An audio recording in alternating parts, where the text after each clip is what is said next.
Selamat pagi, Ibu. Pagi. Saya perawat Sayu yang bertugas pada pagi hari ini. Apa boleh saya tahu nama anak Ibu siapa? Nama anak saya Santi. Santi. Nah, Ibu, tujuan saya kemari, saya ingin melakukan tindakan pemeriksaan fisik yang bertujuan di mana saya ingin mengetahui keadaan umum bayi, kemudian nanti saya akan melakukan penilaian apakah ada keabnormalan pada anak Ibu. Nanti prosedurnya saya akan melakukan pengkajian terlebih dahulu pada Ibu, kemudian nanti saya akan melakukan pemeriksaan fisik dari ujung kepala anak Ibu sampai ujung kaki anak Ibu. Nanti mungkin itu sedikit kurang nyaman. Saya membutuhkan waktu 30-40 menit. Apakah Ibu bersedia? Bersedia, Sister. Ibu, saya akan melakukan pengkajian anamnesis. Yang pertama, Ibu apakah ada faktor genetik yaitu keturunan buta warna mungkin? Setahu saya sih tidak, Suster, tidak ada faktor genetik. Mungkin punya keturunan yang jarinya lebih mungkin di keluarga Ibu? Oh, tidak ada, untuk itu tidak ada. Kemudian lingkungan sosial, gimana keadaan rumah Ibu? Apakah bersih? Rumah saya bersih dan tidak ada. Saya rajin membersihkan rumah saya dan penduduknya juga tidak terlalu padat. Ibu biasanya buang sampahnya gimana, Bu? Ada petugas sampah itu biasanya yang ambil. Dekat dari rumah atau gimana, Bu? Tidak jauh. Kira-kira berapa meter? Mungkin sekitar 500 meter atau 600 meteran. Jauh gitu. Terus faktor sosial budaya, apakah di lingkungan Ibu ada yang mempercayai untuk membuang susu pertama atau kolostrum mungkin? Oh, untuk itu tidak ada. Atau kepercayaan tidak boleh imunisasi karena tidak halal mungkin? Oh, untuk imunisasi tidak ada karena bagi kami dan bagi saya imunisasi itu penting untuk bayi. Baik, Bu. Kemudian status ekonominya bagaimana, Bu? Untuk ngecek ke dokter saya rutin dan saya selingi dengan minum susu hamil. Berarti berkecukupan gitu. Iya. Selanjutnya prenatal, Ibu waktu saat mengandung adiknya apakah ada ngidam? Untuk ngidamnya sih tidak ada ngidam. Saya makan biasa.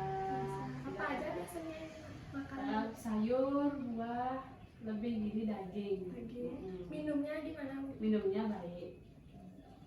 Ibu apakah ada trauma mungkin saat mengandung, jatuh atau gimana? Oh, tidak ada. Ada. Apakah pernah mengalami stres, Bu, waktu mengandung? Untungnya saya tidak pernah stres hamil, Sister. Karena suami saya selalu nemenin saya. Selanjutnya intranata, jenis persalinannya gimana, Bu? Oh, saya persalinannya sesar. Sesar. Adakah penyulit Ibu waktu saat melahirkan? Untuk pada saat persalinan sih tidak ada penyulit, semua persalinan dengan normal, lancar. Apakah ada ketuban pecah dini, Bu? Oh, untuk ketubannya tidak ada. Apakah melahirkannya menggunakan bantuan vakum atau gimana, Bu? Oh, tidak menggunakan vakum. Selanjutnya postnatal, saat sudah melahirkan bagaimana pengeluaran ASI Ibu? Produksi ASI saya baik, keluarnya banyak, Suster. Pada saat Ibu melahirkan, apakah Ibu merasa sadar atau tingkat kesadaran Ibu bagaimana? Untuk pada saat saya melahirkan, saya merasa sadar, tapi kata suami saya dilakukan anestesi setengah aja. Apakah Ibu mempunyai kesadaran psikologis saat melahirkannya? Gimana? Ini anak pertama, mungkin kesiapan psikologis Ibu bagaimana? Untuk kesiapannya sih sudah sigap karena ini anak saya anak yang ketiga. Yang ketiga. Ya. Nanti sebelumnya ada pengalaman Iya. lagi. Ya, terima kasih, Bu. Ibu, sebelum saya melakukan tindakan pemeriksaan fisik, saya melakukan persiapan anak terlebih dahulu nih. Baik, Sister.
kita letakkan bayi pada tempat yang datar, kemudian kita usahakan suhu ruangan bersuhu 25-30 derajat Celcius.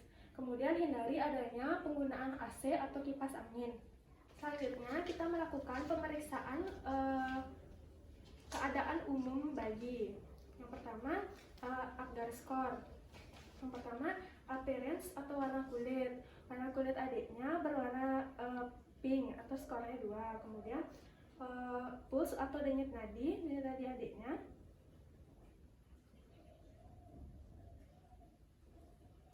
120 kali per menit yang dihitung 1 menit penuh. Kemudian grimace atau refleks iritabilitas, yaitu adiknya menangis. Kemudian activity atau tonus otot, adiknya fleksi dan pada beberapa ekstremitas. Kemudian respiration, kita periksa respirasi adiknya. Kita memeriksa dengan waktu 1 menit penuh, 50 kali per menit. Selanjutnya kita melakukan pemeriksaan antropometri. Yang pertama, kita timbang adiknya terlebih dahulu. Saat penimbangan kita menggunakan alas agar suhu adiknya tidak mengalami hipertermi. Ya, kita timbang berat badan adiknya 2.500 gram. Selanjutnya kita letakkan kembali. Kemudian selanjutnya kita lakukan pengukuran panjang badan.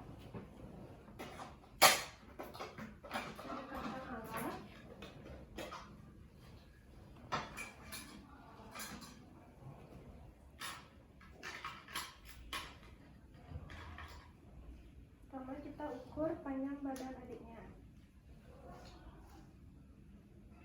Panjangnya 50 cm.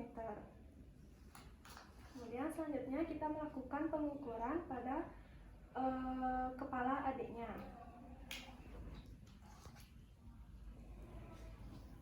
Pengukuran dilakukan dari frontal ke oksipital.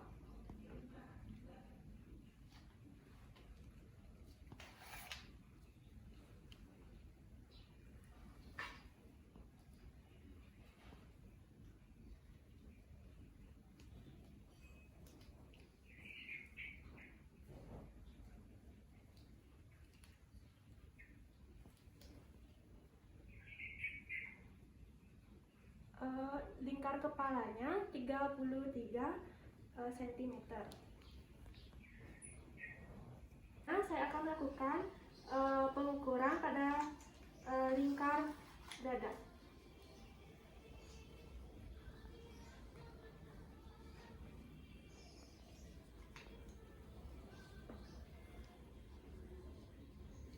Lingkar dada adiknya 33 cm.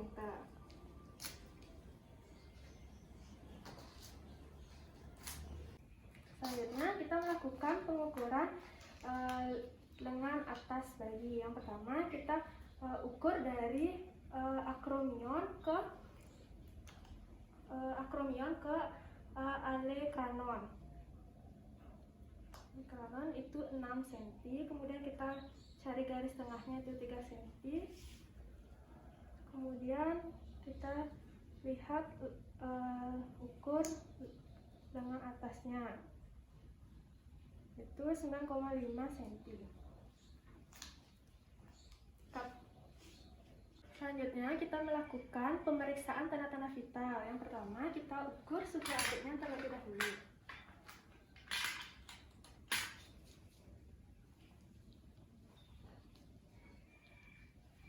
Kita ukur dengan jangka waktu 5-10 menit.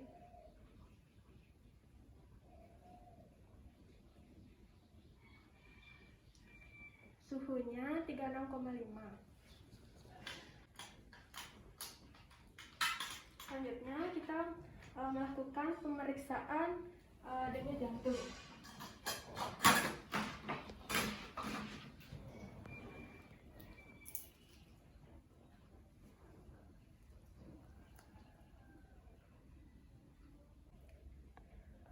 160 kali per menit. Selanjutnya kita melakukan pemeriksaan pada pernafasan.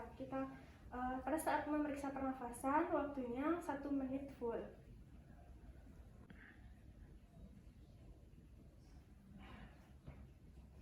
Pernafasannya 55 kali per menit.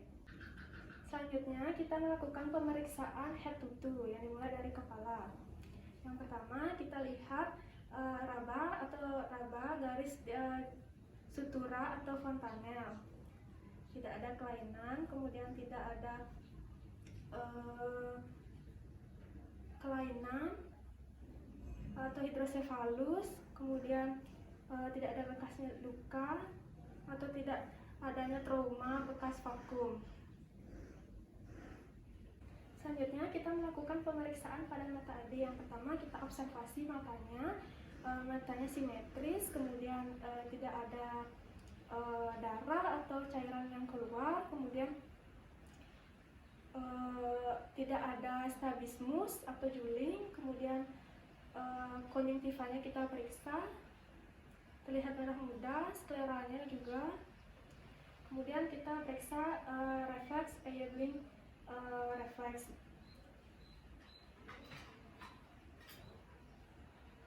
Adiknya berefleks itu berarti mata adiknya normal.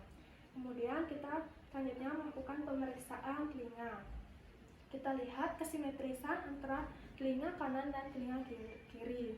Kemudian lokasi telinga juga tidak terlalu ke bawah dan tidak terlalu ke atas. Kemudian kita lihat apakah ada cairan atau spesimen dan letaknya apakah ada ketidakabnormalan. Lalu kita periksa telinga kirinya. Kita juga periksa bentuk daun telinganya, apakah ada keabnormalan atau tidak.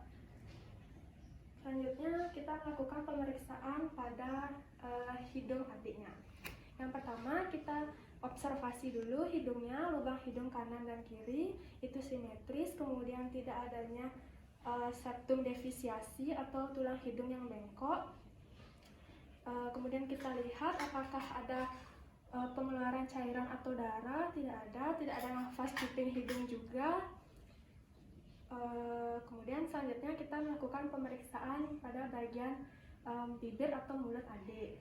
Nah, yang pertama kita observasi, kita lihat bibir adiknya, tidak ada keabnormalan, bibirnya berwarna pink, kemudian mukosa bibirnya sedikit lembab. Kemudian kita lihat langit-langit palatum adiknya, apakah ada keabnormalan atau tidak. Kita lihat tongsilnya ada pembengkakan atau tidak. Selanjutnya, kemudian kita lakukan pemeriksaan yaitu refleks routing, yaitu mencari puting susu.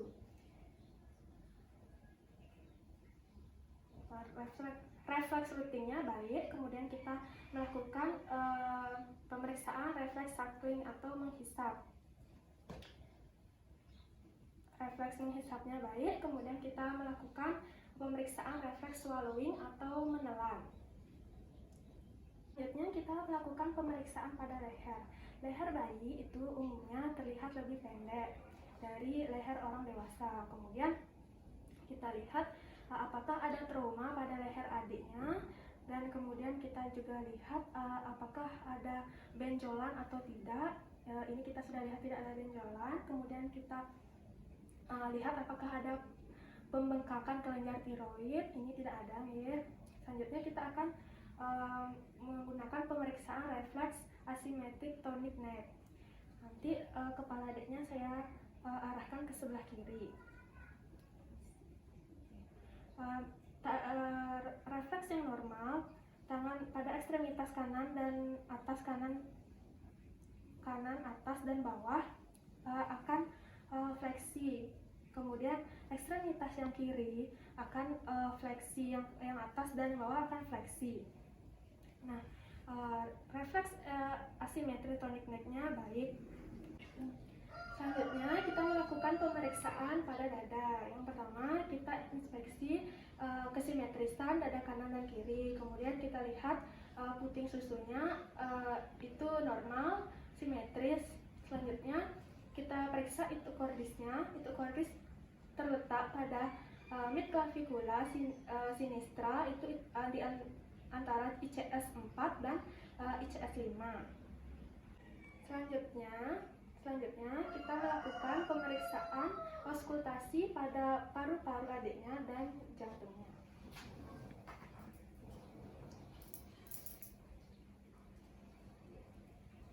Pertama, auskultasi paru.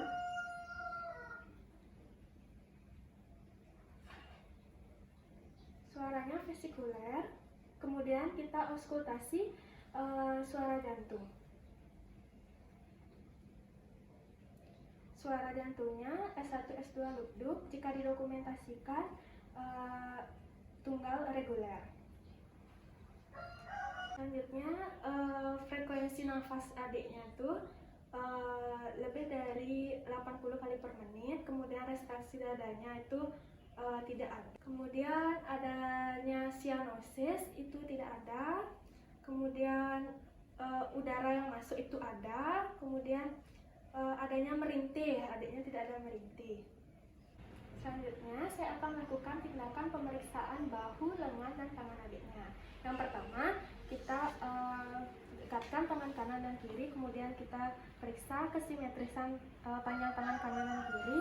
Kemudian kita lihat jumlah jari adiknya itu sudah 5 atau belum, yang kanan, dan kemudian kita periksa yang kiri juga jumlahnya sudah 5 atau belum. Kemudian kita lihat garis tangan adiknya apakah 3 garis terlihat, yang di kanan, kemudian yang di kiri juga kita lihat ya, normal. Kemudian kita melakukan adanya cyanosis atau tidak pada kuku tangan adiknya, mungkin tidak ada. Selanjutnya kita melakukan refleks Monro. Selanjutnya kita melakukan pemeriksaan refleks palmar grasping atau refleks menggenggam. Ya, refleks menggenggam adiknya baik. Selanjutnya kita melakukan pemeriksaan pada abdomen. Yang pertama kita lihat tali pusatnya ini masih basah, kemudian kita observasi adanya bau atau tanda-tanda infeksi. Nah, di sini tidak berbau, kemudian tidak ada tanda-tanda infeksi. Kemudian selanjutnya kita mendengarkan bising usus adiknya.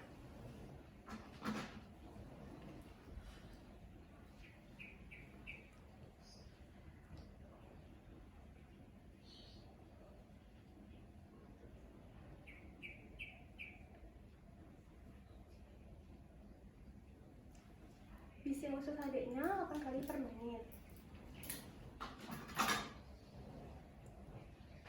Selanjutnya kita melakukan pemeriksaan palpasi. Kita periksa apakah adanya massa atau ketidakabnormalan. Normal. Kemudian kita melakukan pemeriksaan perfusi.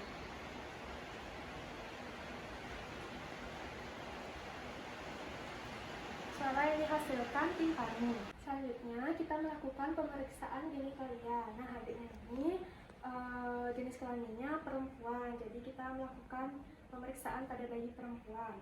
Nah, pada bayi yang cukup bulan, labia mayoranya telah menutupi labia minora, dan itu sudah kelihatan nih. Pastikan lubang uretra terpisah dengan lubang vagina. Ya, ini sudah terpisah. Kemudian lihat apakah adanya sekret atau adanya darah. Ini tidak ada, keadaannya baik.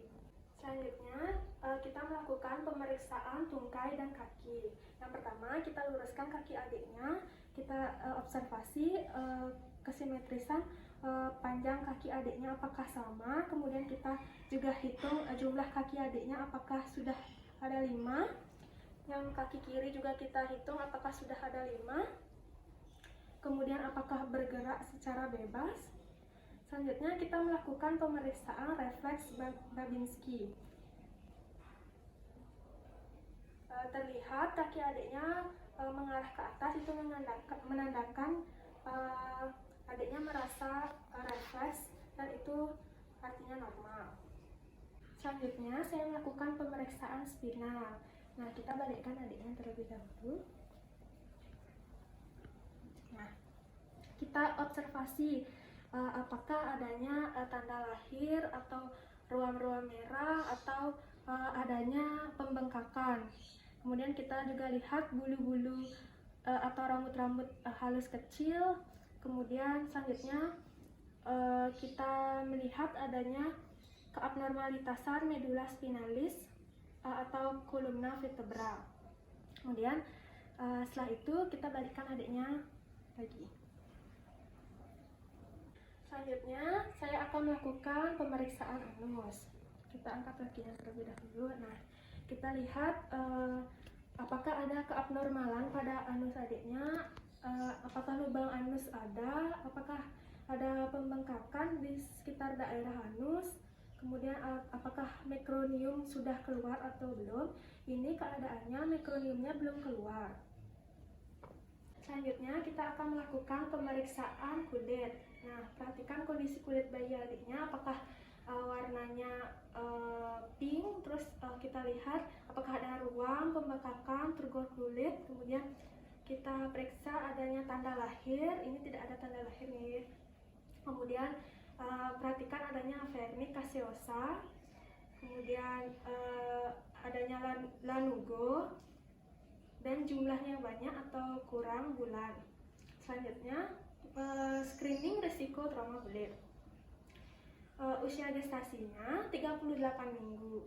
Status mentalnya sadar dan aktif atau kompas mentis. Selanjutnya mobilisasi. Adiknya bergerak aktif. Selanjutnya aktivitas.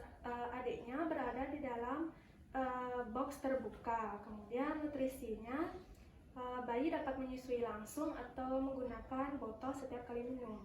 Kemudian kelembapannya, kulit bayi biasanya kering, membutuhkan penggantian linen hanya sekali sehari. Ibu, saya sudah selesai melakukan pemeriksaan fisik. Hasilnya pemeriksaannya pernafasan adiknya baik, kemudian ekstremitas adiknya juga baik, kemudian tonus ototnya juga, kemudian tidak ada pernafasan cuping hidung. Dari atas kepala sampai ujung kaki sudah saya kaji, kemudian itu tidak ada keabnormalan. Nanti ibu tolong menjaga kebersihan daripada adiknya, terutama di tali pusatnya agar tidak terjadinya infeksi. Nanti ibu juga silahkan datang sesuai dengan jadwal yang telah ditentukan, mungkin itu entah imunisasi atau pemeriksaan lainnya. Baik, suster. Selanjutnya saya bereskan adiknya terlebih dahulu. Nah, ini dulu adiknya saya kembalikan. Nih, saya sudah selesai melakukan tindakan, saya bereskan alat terlebih dahulu gitu. Baik, suster.